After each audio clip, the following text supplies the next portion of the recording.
اللہم صلی علی سیدنا و حبیبنا و محبوبنا و مولانا محمد والہ و اصحابہ و بارک وسلم صلاۃ و سلام علیک یا رسول اللہ صلی اللہ تعالی علیہ وسلم۔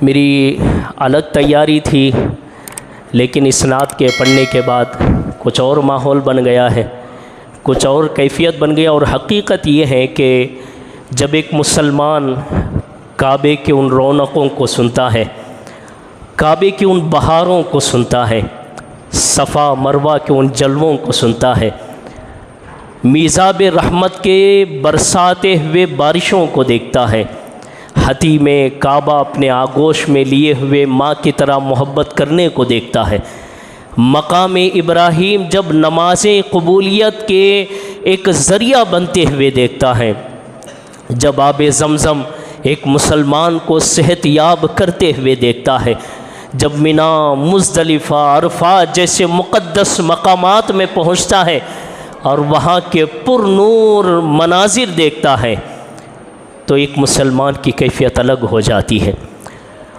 یہ صرف دیکھنے والوں کی بات نہیں کر رہا ہوں، بلکہ سننے والا بھی جب سنتا ہے۔ دیکھیے، آج تک ہم نے نہیں دیکھا، یہاں پہ بہت سارے لوگ ہیں جنہوں نے نہیں دیکھا، لیکن آپ یہ نعت سن رہے ہیں، آپ کے دل کی کیفیت الگ بن رہی ہے۔ آپ اس نعت کو جب ملاحظہ کر رہے تھے، میں ایک ایک کے چہرے کو دیکھ رہا تھا کہ چہرے کی نورانیت الگ تھی، خوشی الگ تھی، ایسا لگ رہا تھا کہ ہر بندہ جو ہے اپنے آنکھوں میں کعبے کو سمایا ہوا ہے، ہر بندہ جو ہے مکہ مکرمہ پہنچا ہوا ہے، ہر بندے کے آنکھوں کے سامنے بالکل کعبہ شریف کے وہ سارے مناظر موجود ہیں۔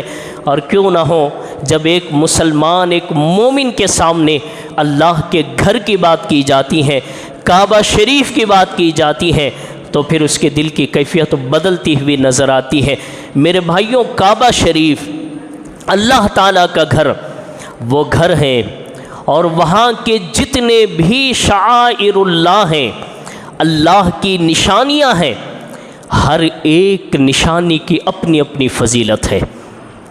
اگر ایک ایک کی فضیلت بھی بیان کریں تو ایک سال کے جمعے ہمارے لگ جائیں گے، لیکن ان کی فضیلتیں بیان نہیں ہو سکتی۔ کعبے کی فضیلت الگ ہے، میزاب رحمت کی فضیلت الگ ہے، حتیم کعبہ کی فضیلت الگ ہے، مقام ابراہیم کی فضیلت الگ ہے، آب زمزم کی فضیلت الگ ہے، صفا مروہ کی فضیلت الگ ہے، منا کی فضیلت الگ ہے، مزدلفہ کی فضیلت الگ ہے، عرفات کی فضیلت الگ ہے، اور قربانی کی فضیلت الگ ہے، جمرات کی فضیلت الگ ہے۔ ایک ایک لمحہ جو کعبے میں گزرنے والا ہے، ایک ایک لمحے کے، ایک ایک وقت کے، ایک ایک جگہ کی فضیلت الگ الگ ہے۔ اگر کوئی آدمی ایک جمعے میں بیان کرنا چاہے تو نہیں کر سکتا، وہ صرف اتنا کر سکتا ہے کہ اللہ نے جو مقام وہاں پہ اللہ نے اپنے بندوں کے لیے نشانی کے طور پر رکھے ہیں، کائنات میں کوئی اور جگہ پھر ویسی نہیں مل سکتی، کائنات میں ویسی جگہ نہیں مل سکتی۔ کائنات میں اچھی چیزیں بنائی گئی۔ ابرہہ جو کعبے کو گرانے کے لیے آیا تھا نا، اس کا یہ مقصد نہیں تھا کہ بھئی کعبہ اتنا خوبصورت ہے، اتنا شاندار ہے، اس میں سونے، چاندی، جواہرات، یاقوت اور اس طرح کے موتیوں سے جو ہے دیواریں بنائی گئی نہیں تھا۔ وہ گرانے کے لیے صرف اس لیے آ رہا تھا کہ دیکھوں تو صحیح کہ کیا ہے کعبے کے اندر، کہ لوگ دیوانوں کی طرح دیکھنے کے لیے جاتے ہیں، دیوانوں کے لیے طرح جاتے ہیں، کیا ہے آخر کعبے کے اندر۔ جب پہنچا کعبے کے قریب تو اس نے دیکھا کہ میں تو جو کعبہ اپنے آدمیوں کے لیے بنایا ہوں وہ تو سونے کے ہیں، چاندی کے ہیں، جواہرات کے ہیں، اچھے جو ہے میں نے موتیاں اس میں جڑی ہیں۔ یہ کعبہ تو معمولی پتھروں سے بنا ہوا ہے، اس کعبے کے اندر تو صحیح سے غلاف بھی نہیں ہے۔ آج ہم بالکل سنہری جو ہے تاروں کے ساتھ خانہ کعبہ کا جو غلاف دیکھتے ہیں، یہ اس زمانے میں اس طرح بھی نہیں تھا، بالکل کالا کپڑا جو ہے لپیٹ دیا جاتا تھا، اور کبھی جگہ جگہ کپڑے لگائے جاتے تھے، اس طرح کعبے کے غلاف تھے۔ تو اس نے دیکھا یہاں دیواروں کی وجہ سے نہیں ہے، یہاں غلافوں کی وجہ سے نہیں ہے، یہاں لوگ جو عاشق بنے چلے آ رہے ہیں یہ اللہ کی تجلیوں کی وجہ سے ہیں، اللہ کی نورانیت کی نزول کی وجہ سے ہیں۔ یہ خانہ کعبہ ہے، بڑے بڑوں نے، بادشاہوں نے جب یہ دیکھا کہ یہاں معمولی سے دکھنے والی یہ دیواروں والی، 4 دیواروں والی یہ جو بلڈنگ ہے، یہ کوئی عام بلڈنگ نہیں ہے، یہ کوئی عام گھر نہیں ہے، یہ وہ گھر ہے جہاں براہ راست اللہ کی تجلیاں اترا کرتی ہیں۔ یہ کعبہ شریف ہے، جب دیکھنے والا دیکھتا ہے، سننے والا سنتا ہے تو دل کی کیفیت بدل جاتی ہے۔ اور میں امام غزالی رحمۃ اللہ تعالی علیہ کی بات آج پڑھ رہا تھا، کیمیائے سعادت آپ کی کتاب ہے، آپ اس میں لکھتے ہیں کہ اللہ نے مسلمانوں پر حج کیوں فرض کیے۔ امام غزالی فرماتے ہیں اس کی 2 وجہ ہیں۔ ایک تو یہ ہے کہ مسلمان عبرت حاصل کرے، اور دوسرا یہ ہے کہ آخرت کو یاد کرے۔ ان 2 چیزوں کی وجہ سے اللہ نے حج فرض فرمائے۔ آپ دیکھیے دوسری بھی عبادتیں فرض ہیں، نماز فرض ہے، روزہ فرض ہے، زکوٰۃ فرض ہے، اسی طرح حج بھی فرض ہیں، لیکن نماز اور روزہ اس کا تعلق بدن کے ساتھ ہے۔ آپ کو نماز پڑھنا ہے، پورے بدن کو حرکت دینا ہے، ہاتھ بھی اٹھانا پڑے گا، باندھنا بھی پڑے گا، رکوع میں جانا پڑے گا، رکوع سے اٹھنا پڑے گا، سجدے میں جانا پڑے گا، اتحیات میں بیٹھنا پڑے گا، یہ بدنی عبادت ہے۔ روزہ ہے، روزہ بھی بدنی عبادت ہے، آپ کو صبح سے لے کر کے شام تک کے بھوکا رہنا پڑے گا، پیاسا رہنا پڑے گا، اپنی جسم کی حفاظت کرنی پڑے گی، خواہشات کی حفاظت کرنی پڑے گی، بدنی عبادت ہے۔ زکوٰۃ آپ لے لیجئے، زکوٰۃ میں بدن کا کوئی دخل نہیں ہے، زکوٰۃ خالص مالی عبادت ہے، مال کے ذریعے ہی یہ عبادت ہوتی ہے، بقیہ بدن سے اس کی عبادت نہیں ہو سکتی۔ آپ کو زکوٰۃ دینا ہے، اپنے آپ کو نہیں دے سکتے، اپنے جسم کا کوئی حصہ نہیں دے سکتے، کیونکہ یہ بدنی عبادت نہیں، یہ خالص کون سی عبادت ہے؟ مالی عبادت ہے، دولتی عبادت ہے، آپ کو پیسے دینا پڑے گا زکوٰۃ میں۔ لیکن حج ایک ایسی فریضہ ہے، ایسا فرض ہے جس میں بدنی عبادت بھی شامل ہے، مالی عبادت بھی شامل ہے، بدنی عبادت بھی اور مالی عبادت بھی شامل ہے۔ آپ کو بدن کے ذریعے سفر کرنا پڑے گا، طواف کرنا پڑے گا، نماز پڑھنا پڑے گا، صفا مروہ کی سعی کرنا پڑے گا، منا میں، مزدلفات میں، عرفات میں ٹھہرنا پڑے گا، جمرات کے لیے کنکریوں سے کوشش کرنی پڑے گی، زمزم پینا پڑے گا، قربانی دینی پڑے گی، یہ ساری بدنی عبادت ہیں۔ اور ان تمام چیزوں کے لیے جو آپ کا پیسہ خرچ ہو رہا ہے تو یہ مالی عبادت ہے۔ تو حج وہ فرض ہے جس میں بدنی عبادت بھی شامل ہے، جس میں مالی عبادت بھی شامل ہے۔ امام غزالی رحمۃ اللہ تعالی علیہ فرماتے ہیں کہ اللہ تعالیٰ نے مسلمانوں پر حج کو اس وجہ سے فرض کیا کہ مسلمان اس سے عبرت بھی حاصل کریں اور آخرت کی تیاری بھی کر سکے۔ سوال کیا گیا امام غزالی سے کہ فرمائیے کہ یہ عبرت والی عبادت کیسی ہوئی، اس سے عبرت کیسے ملے گی؟ تو امام غزالی فرماتے ہیں کہ جب ایک لمبا سفر طے کر کے، جب ایک اللہ کا بندہ، ایک مسلمان، ایک مومن جب خانہ کعبہ پہ پہنچتا ہے، اللہ کے گھر کو دیکھتا ہے تو عبرت حاصل کرتا ہے کہ اللہ نے میرے لیے کیا کیا چیزیں رکھی ہیں۔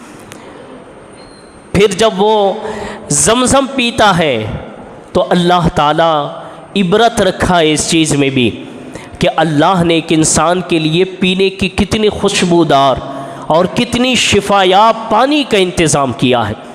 جب صفا مروہ پہ پہنچتا ہے تو صفا مروہ کی سعی کو دوڑتا ہے، جب دوڑ لگاتا ہے تو اس سے عبرت حاصل کرتا ہے کہ یہاں میں دوڑ رہا ہوں، بظاہر تو کوئی عبادت نظر نہیں آ رہی ہے، لیکن ایک اللہ کی ولیہ حضرت اسماعیل علیہ السلام کی امی، حضرت ابراہیم علیہ السلام کی زوجہ حضرت ہاجرہ نے صفا مروہ کی سعی کی تھی بیٹے کے پانی تلاش کرنے کے لیے، تو اللہ نے اس کے عبرت کے لیے قیامت تک آنے والوں کے لیے چھوڑ دیا کہ اے مسلمانوں، تم بھی اگر میرے محبوب بن جاؤ تو تمہاری ہر چیز کو ہم نشانی بنا دیں گے، ہر چیز کو ہم عبرت بنا دیں گے۔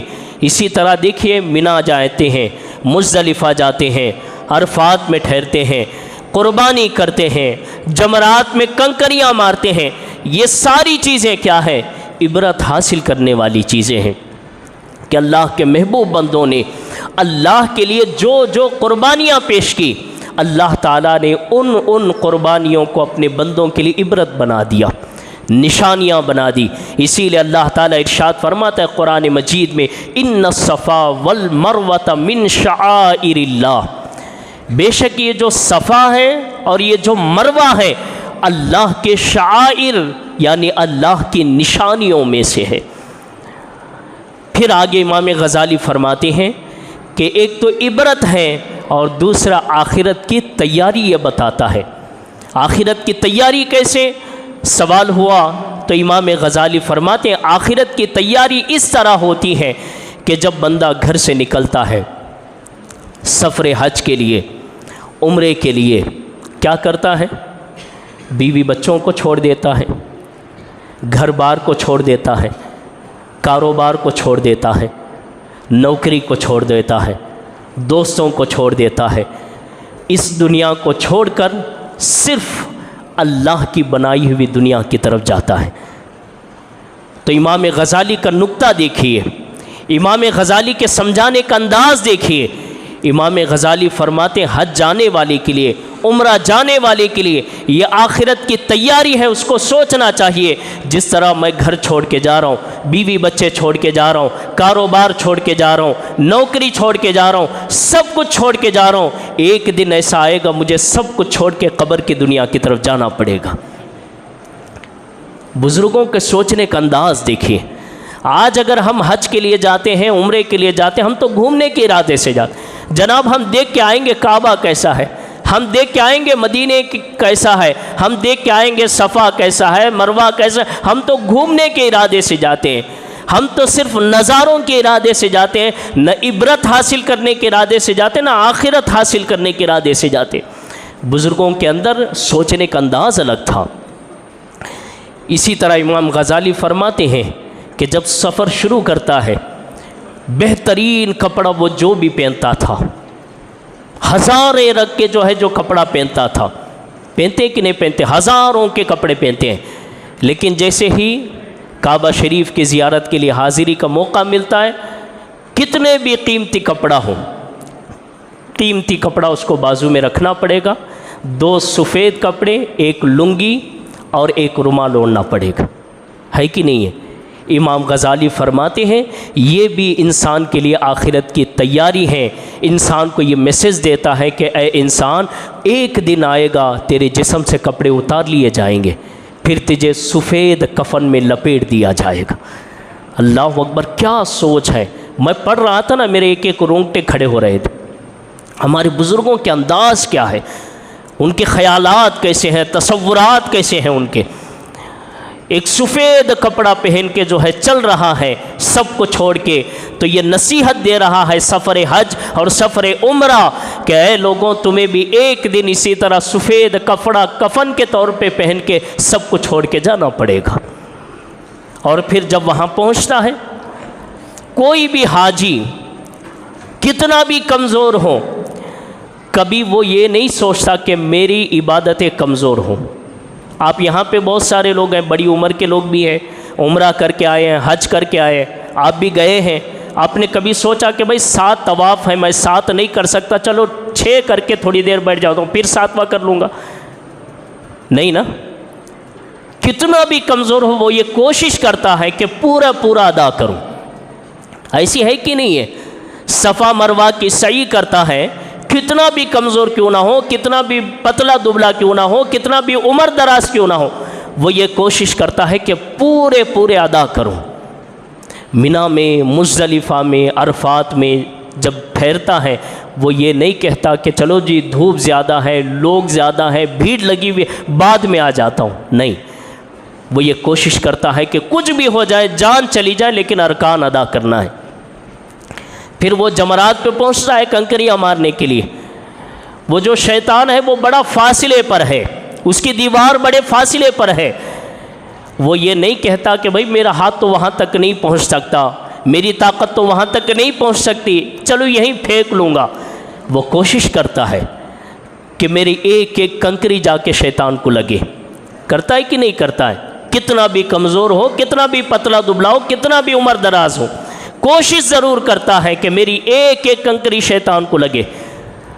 اب دیکھیے امام غزالی کیا سمجھاتے ہیں۔ امام غزالی فرماتے ہیں کہ جس طرح حج پہنچنے کے بعد، عمرے کے لیے پہنچنے کے بعد ہر کوشش مکمل کرنے کی کرتا ہے، ہر کام، ہر رکن ادا کرنے کی، مکمل ادا کرنے کی کوشش کرتا ہے، اسی طرح انسان کو سفر حج اور سفر عمرہ یہ پیغام اور میسج دیتے ہیں کہ لوگوں تمہیں بھی آخرت کی تیاری پوری کرنی ہے، پوری تیاری کرنی ہے۔ ایسا نہیں کہ ایک نماز پڑھ کے 4 کی فرصت لے رہے، ایسا نہیں کہ 2-4 دن کا روزہ رکھ رہے، 27 کا روزہ رکھ رہے اور پورے رمضان فرصت میں ہے، ایسا نہیں کہ 1-2 سال کا زکوٰۃ ادا کر رہے ہیں فرصت میں ہے۔ امام غزالی پیغام دے رہے ہیں کہ لوگوں یہ سفر حج اور سفر عمرہ پیغام دیتے ہیں کہ تمہاری ہر عبادت مکمل ہونی چاہیے، کیونکہ تمہیں بھی سفید کپڑا پہن کے قبر کی طرف جانا ہے۔ کیا انداز ہے، کیا سوچ ہے، کیا تصور ہے۔ اب امام غزالی رحمۃ اللہ تعالیٰ علیہ فرماتے ہیں یہ 2 چیزیں ہیں جن کی وجہ سے اللہ تعالیٰ نے مسلمانوں پر حج فرض کیے ہیں۔ اب دیکھیں ایک نقطہ ہے جو میں آخری میں سمجھاؤں گا کہ دیکھیے ہم خانہ کعبہ کے پاس پہنچے ہیں، 4 دیواریں ہیں، طواف کیوں کر رہے ہیں؟ جب آدمی عقل لگائے نا تو عقل میں بات سمجھ میں نہیں آتی کہ بھائی میں پتھروں سے بنے ہوئے دیوار کے طواف کر رہا ہوں۔ جب حجر اسود کا استلام کرتا یا چومتا ہے تو بات اس کو سمجھ میں نہیں آتی کہ بھائی کیوں چوم رہا ہوں۔ جب وہ صفا مروہ کی سعی کرتا ہے، دوڑتا ہے، اس کو سمجھ میں نہیں آتا بھائی کیوں دوڑ رہا ہوں۔ منا میں، مزدلفہ میں، عرفات میں ٹھہرتا ہے تو وہ یہ سوچتا ہے بھائی کیوں ٹھہر رہا ہوں، یہاں نہ نماز پڑھ رہا ہوں، یہاں نہ رکوع کر رہا ہوں، یہاں نہ سجدے کر رہا ہوں، پھر کیوں کر رہا ہوں۔ یہ نقطہ میں آخری میں بیان کروں گا، بڑا لذیذ نقطہ علماء نے بیان کیا ہے کہ اللہ تعالیٰ نے ایسے ارکان کیوں رکھے جو انسان کے عقل سے باہر ہے، انسان کے عقل میں سمجھ میں نہیں آتی کہ یہ بھی عبادت ہے، کیوں رکھا اللہ نے۔ یہ آخری میں سمجھاؤں گا۔ حج بیت اللہ کی فضیلت اتنی ہے اور اتنی اہمیت ہے کہ سب سے پہلے انسان حضرت آدم علیہ السلام جب دنیا میں نازل ہوئے، حضرت انس بن مالک رضی اللہ تعالیٰ عنہ بیان کرتے ہیں کہ اللہ کے رسول صلی اللہ تعالیٰ علیہ وسلم نے ارشاد فرمایا، اللہ تعالیٰ نے حضرت آدم علیہ السلام سے فرمایا کہ اے آدم، زندگی جب تک وفا کر رہی ہے میرے گھر کی زیارت کر لو، زندگی جب تک ہے میرے گھر کی زیارت کر لو، اگر زندگی ساتھ چھوڑ دیں تو پھر میرے گھر کی زیارت کا موقع نہیں ملے گا۔ جب اللہ کا یہ حکم آیا تو پھر حضرت آدم علیہ السلام نے کیسے حج کیے، کیسے عمرے کیے، کتنے مرتبہ کیے، تو حضرت ابو ذر غفاری رضی اللہ تعالیٰ عنہ بیان کرتے ہیں، اور دوسری جگہ حضرت ابن عباس رضی اللہ تعالیٰ عنہما ارشاد فرماتے ہیں کہ اللہ کے رسول صلی اللہ تعالیٰ علیہ وسلم نے ارشاد فرمایا کہ حضرت آدم علیہ السلام کو ہند کی زمین پر نازل کیا گیا۔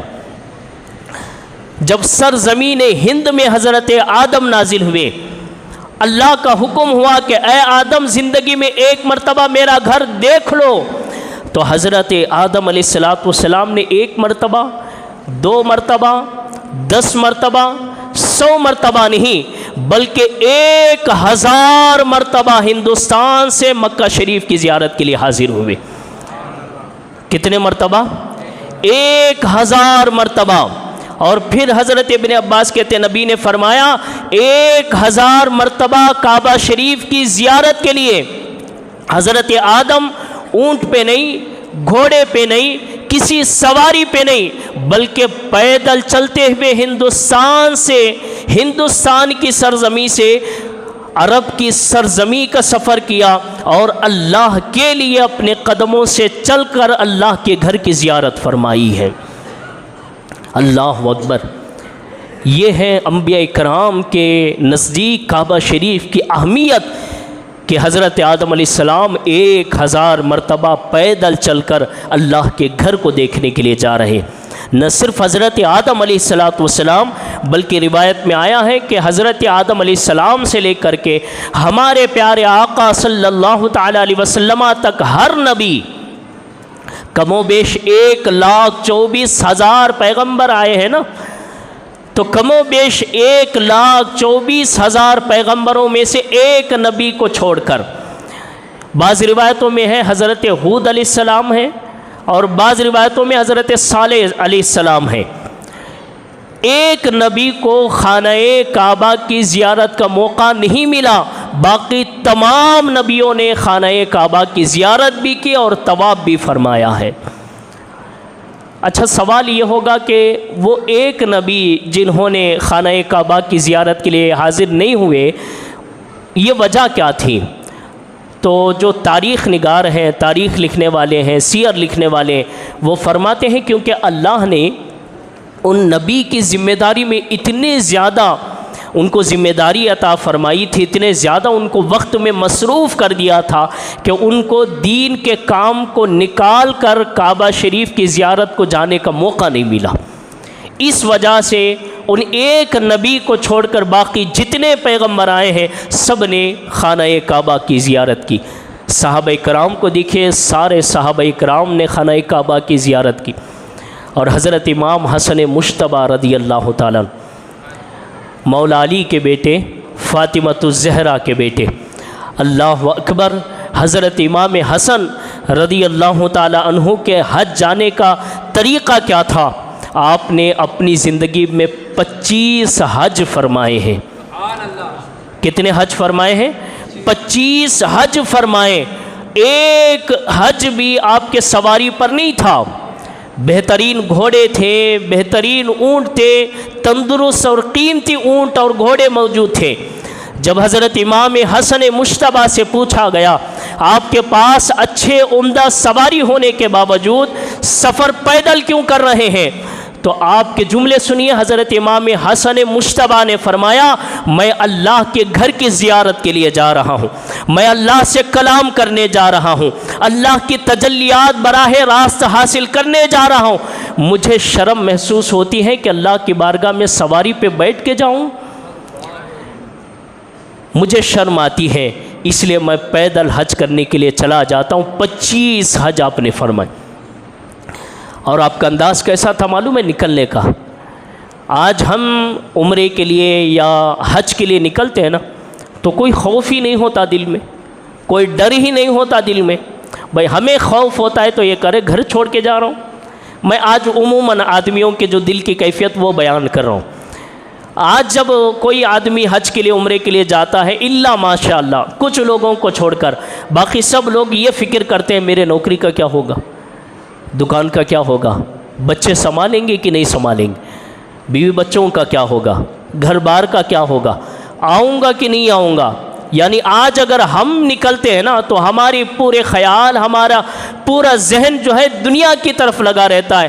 لیکن حضرت امام حسن مجتبیٰ جب سفر حج کے لیے یا عمرے کے لیے نکلتے تو آپ سب سے پہلے احرام کی حالت باندھنے کا وقت آتا تو احرام کی حالت سے پہلے بے ہوش ہو جاتے، آپ کو پھر ہوش میں لانا پڑتا، پھر جب احرام کا کپڑا لیتے بے ہوش ہو جاتے، ہوش میں لانا پڑتا، پھر جب احرام کا کپڑا لیتے بے ہوش ہو جاتے، جب بار بار بے ہوش ہو جاتے آپ کے ساتھ چلنے والے جو مسافر ہوتے وہ پوچھتے کہ حضور اگر آپ اتنے مرتبہ بے ہوش ہوں گے تو پھر ہمارا سفر کیسے شروع ہوگا، ہم پہنچیں گے کب؟ تو حضرت امام حسن مجتبیٰ فرماتے کیا کروں، جب میں احرام کو پکڑتا ہوں میں یہ سوچتا ہوں رب کی بارگاہ میں جا رہا ہوں، رب کے پاس جا رہا ہوں، رب کے گھر پہ جا رہا ہوں، اگر حسن مجتبیٰ کی کوئی غلطی معاذ اللہ نکل جائے تو میں کیا جواب دوں گا؟ اللہ کی ڈر کی وجہ سے بے ہوش ہو جاتا ہوں۔ احرام باندھ لیتے، مسافر کہتے ہیں آپ کے ساتھ جانے والے.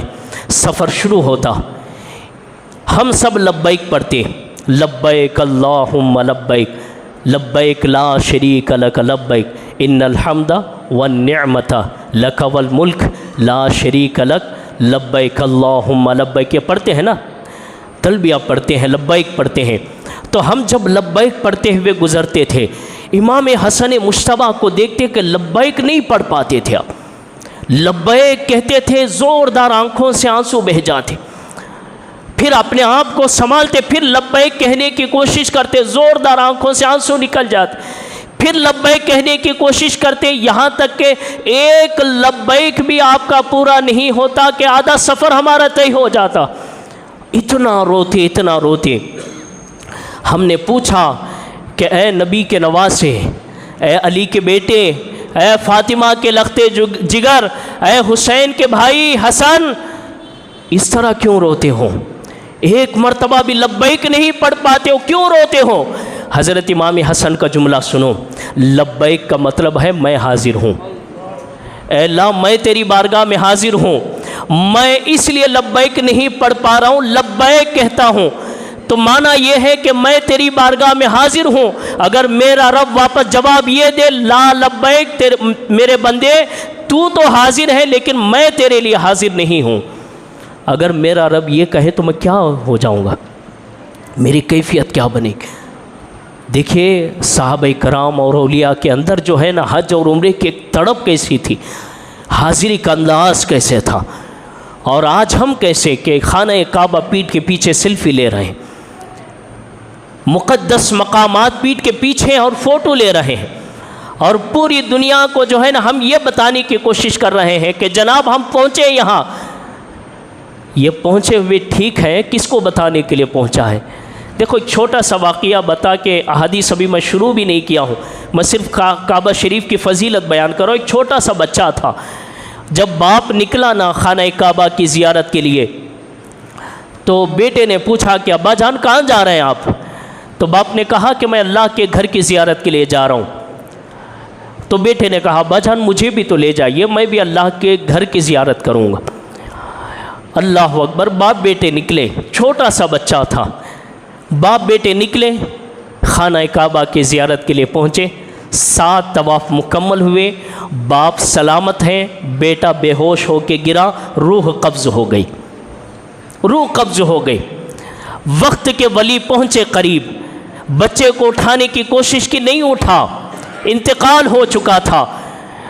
اچھا باپ نے پوچھا ولی سے کہ حضور یہ بتائی کیا ہوا میرے بیٹے کے ساتھ؟ تو دیکھیں جواب کتنا خوبصورت, انداز کتنا خوبصورت, عقیدہ کتنا خوبصورت. ولی نے یہ پوچھا پلٹا کے کہ یہ بتا کہ تو کس ارادے سے نکلا تھا؟ باپ نے کہا کہ میں خانہ کعبہ کی زیارت کے ارادے سے نکلا تھا. تو پھر تیرا بیٹا کس ارادے سے نکلا تھا؟ تو کہا میں نے اپنے بیٹے سے یہی کہا تو میرا بیٹا بھی اسی ارادے سے نکلا. تو ولی کہنے لگے نہیں, تو گھر کی زیارت کے لیے نکلا, تیرا بیٹا رب کو دیکھنے کے لیے نکلا تھا. اس نے کہا تھا کہ مولا میرا باپ تیرے گھر کی زیارت کے لیے جا رہا ہے اور میں تیری زیارت کے لیے آ رہا ہوں. تو گھر کے لیے آیا تھا, گھر پہ رکا دیا, اور وہ اللہ کے لیے آیا تھا, اس لیے اللہ نے اپنے پاس بلا لیا ہے. کیا جذبات تھے ان کے اندر, ارادے, نیتیں کیسی تھیں ان. لیکن آج ہم اور ہمارے طواف, ہمارے عمرے, ہمارے حج کیسے ہوتے ہیں میرے بھائیوں؟ اس لیے ہم جو بھی نیکی کا ارادہ کریں نا تو ہماری نیکی صرف اللہ اور اس کے رسول کی رضا کے لیے ہونی چاہیے. میں صرف ایک حدیث سناتا ہوں پھر آگے بڑھ جاتا ہوں. اللہ کے نبی حضرت داؤد علیہ السلام خود نبی کریم اس حدیث کو روایت کر رہے ہیں, کہتے ہیں کہ حضرت داؤد علیہ السلام نے رب کی بارگاہ میں عرض کی کہ مولا میں تیرے گھر کی زیارت کے لیے جا رہا ہوں, تو میں جب جاؤں گا تیرے گھر کی زیارت کے لیے تو اجر کیا ملے گا, مجھے ثواب کیا ملے گا؟ اور میرے بعد بہت سارے لوگ آئیں گے, پہلے بھی آتے تھے, اجر کیا ملے گا, ثواب کیا ملے گا ان کو؟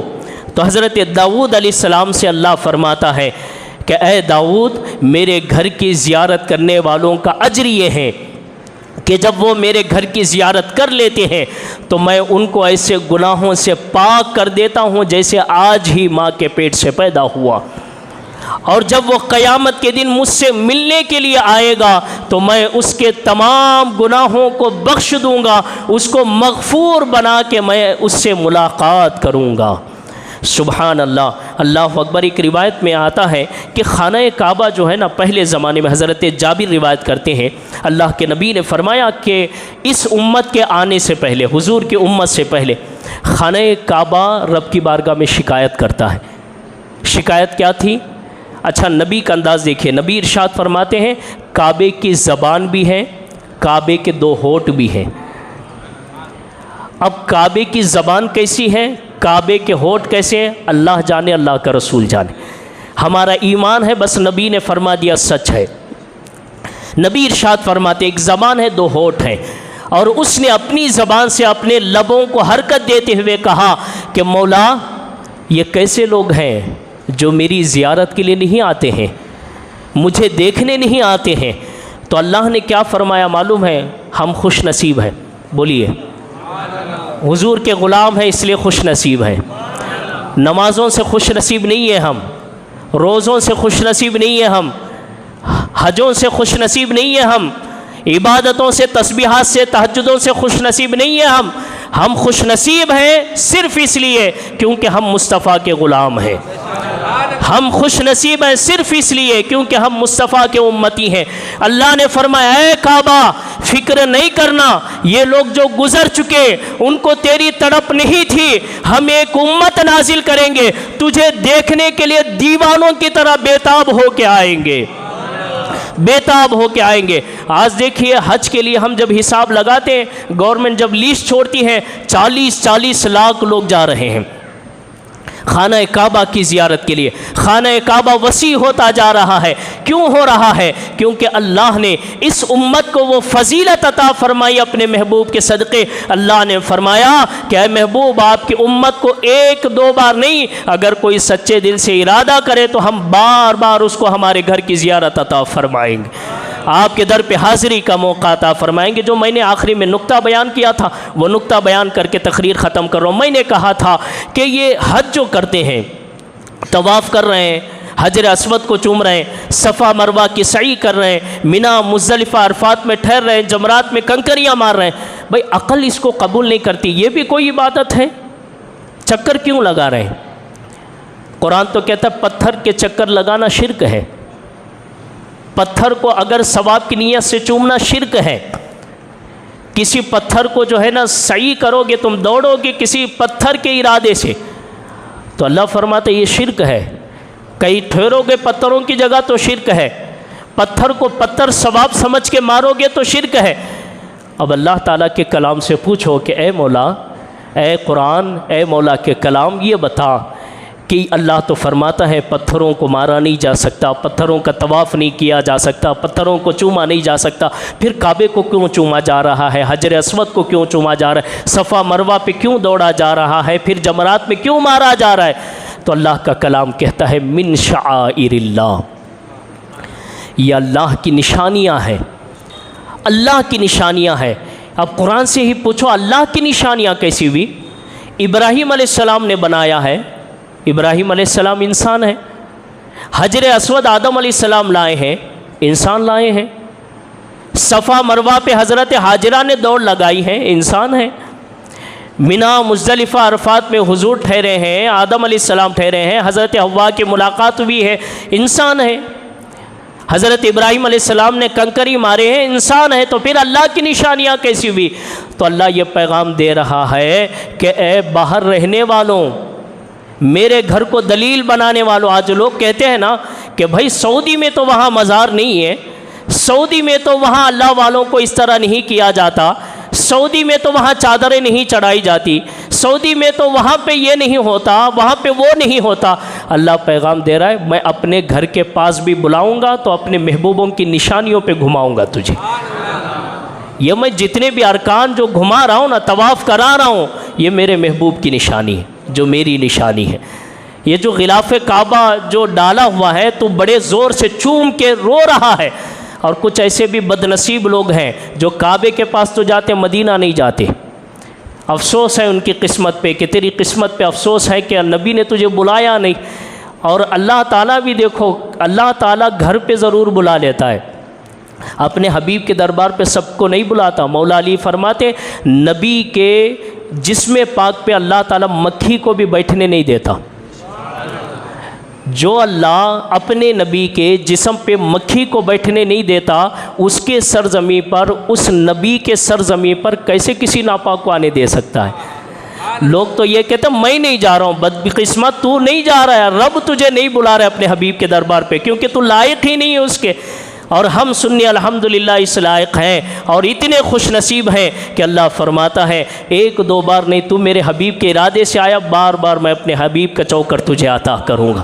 اور یہ وہ ہے کہ صحابہ فرماتے ہیں خانہ کعبہ کی زیارتیں یہ سب کچھ ہیں، جب یہ سب کچھ ادا کر کے تم مدینہ آؤ گے، وہاں اگر کوئی کمی رہ گئی تو نبی کی چوکر تمہیں حج مبرور کا ثواب عطا کر دیتی ہے، حج مقبول کا ثواب ادا کر دیتی ہے۔ یہ نبی کا دربار ہے، یہ حج کی فضیلت ہے۔ اللہ سے دعا ہے اللہ تعالی ہم تمام کو زندگی میں ایک مرتبہ ہماری نسلوں کو اس کے گھر کی زیارت کی توفیق عطا فرمائے، اور نبی کریم کے دروازے کے چوکھٹ کو چومنے کے اللہ ایک مرتبہ زندگی میں نصیب عطا فرمائے۔ وآخر دعوانا الحمدللہ رب العالمین۔